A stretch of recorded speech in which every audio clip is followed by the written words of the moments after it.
கோலி talk Kollywood news. செல்வராகவனுக்கு ஏற்பட்ட திடீர் சிக்கல். மயக்கம் என்ன 2ஆம் உலகம்னு தொடர் தோல்விகளை கொடுத்திருக்கும் செல்வராகவன் அடுத்தபடியா சிம்பு த்ரிஷாவை இணைச்சு வினை தாண்ட வருவாயா பாணியில ஒரு ரொமான்டிக் படத்தை இயக்க திட்டமிட்டிருந்தாரு. கௌதம் மேனனுக்கு கால் ஷீட் கொடுத்திருந்த சிம்பு அந்த படத்துல நடிச்சதும் செல்வராகவன் படத்துல நடிக்கிறதா சொல்லியிருந்தாரு.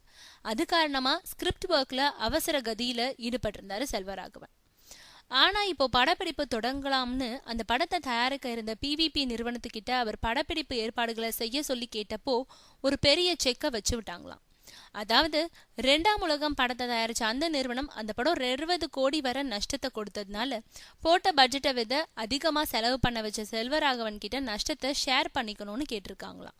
பட்ஜெட் எகிரியதுக்கு தானே காரணம்ன்றதுனால அதுக்கு உடன்பட்டாராம் செல்வராகவன்.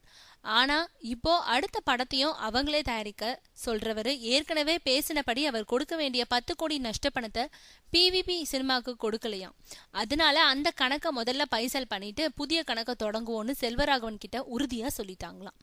அதனால தான் கொடுக்க வேண்டிய 10 கோடியை கொடுத்தா மட்டுமே அடுத்த படத்தை தொடங்க முடியுங்கிற இக்கட்டான நிலையில கையை பிசைஞ்சுக்கிட்டு நிக்கிறாராம் செல்வராகவன்.